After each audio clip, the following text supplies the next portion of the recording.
پیامبر صلی الله علیه و سلم میفرمایند طرف فکر میکنه سرمایه داره، همه اعمال خیر داره انجام میده، کارهای خوب، روز قیامت میره انتظار داره که خداوند بهش بگه مستقیم برو تو بهشت.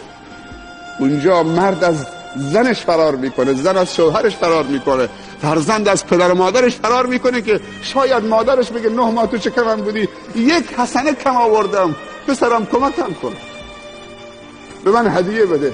پسر فرار میکنه. یوم یفر المرء من اخیه، به اندازه طلبیش حسنات این آقای بهشتی رو میگیرن بهش میدن.